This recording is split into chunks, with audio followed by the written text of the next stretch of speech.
Jumat pekan lalu, pemerintah Bukit Tinggi merevisi Peraturan Wali Kota Nomor 40 dan 41 yang diterbitkan tahun 2018 tentang tarif retribusi pelayanan pasar dan pergudangan. Dalam revisi tersebut, pemerintah setempat menurunkan tarif retribusi 30%. Pada intinya adalah Perwako ini dicabut semangatnya memang untuk meringankan beban masyarakat, karena memang rata-rata masyarakat kita ini adalah pedagang. Ini semangat yang kita munculkan kenapa Perwako ini kita rubah tarifnya sampai dengan 30%. Mudah dengan penurunan tarif ini dampak baik terhadap ekonomi masyarakat pelaku usaha kecil dan menengah yang ada di Kota Bukit. Namun tindakan tersebut tak didukung penuh oleh pedagang. Pasalnya, pedagang berharap wali kota memenuhi janjinya saat kampanye, yakni mencabut Perwako Nomor 40 dan 41 tersebut.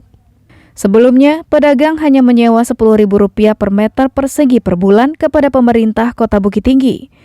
Jika pedagang menyewa satu petak kios ukuran 3 x 4 meter dengan luas 12 meter persegi, maka pedagang hanya menyetor Rp120.000 per bulan atau Rp1.440.000 per tahun.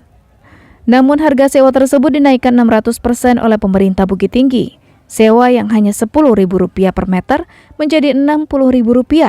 Kenaikan ini dituangkan dalam Perwako Nomor 40 dan 41 tahun 2018. Kenaikan yang fantastis ini ditentang oleh pedagang Kota Bukit Tinggi.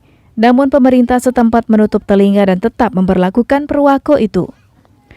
Pedagang berharap wali kota terpilih mencabut Perwako kontroversial itu dan memberlakukan tarif sewa seperti sedia kala, bukan merevisi dan menurunkan sewa tarif 30%.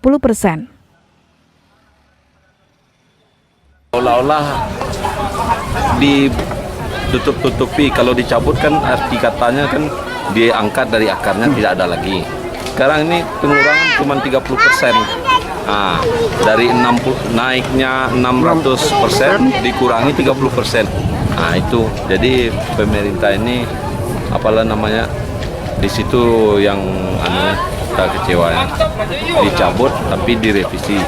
Arti cabut dengan revisi itu berbeda. Nah, itu kembalikan kayak yang dulu lagi.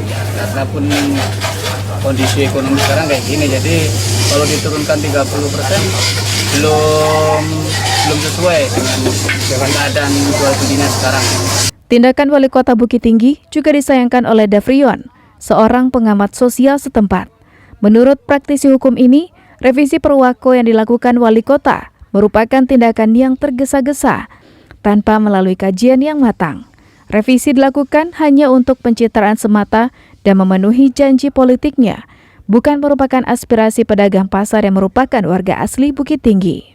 Jadi secara yuridisnya, menurut saya pencabutan itu cacat hukum. Kenapa? Karena bukan aspiratif masyarakat Kota Bukit Tinggi, tetapi kepentingan politik wali kota terhadap janji-janji dan ucapan-ucapan wali kota dahulunya yang mengatakan 1 kali 24 jam kita cabut, ada lagi surat pernyataan, ada lagi surat perjanjian. Nah, karena mungkin di waktu itu wali kota tidak memahami tentang Perwako 4041 ini, nah akhirnya wali kota menunaikan janji politiknya, bukan menunaikan aspirasi masyarakat Kota Bukit Tinggi. Dengan revisi Perwako Nomor 40 dan 41 tahun 2018, pedagang di pasar-pasar Bukit Tinggi tetap membayar retribusi lebih mahal dibanding sebelum adanya Perwako tersebut, yakni 570% lebih tinggi. Sri Louis dan John Apendi melaporkan dari Bukit Tinggi.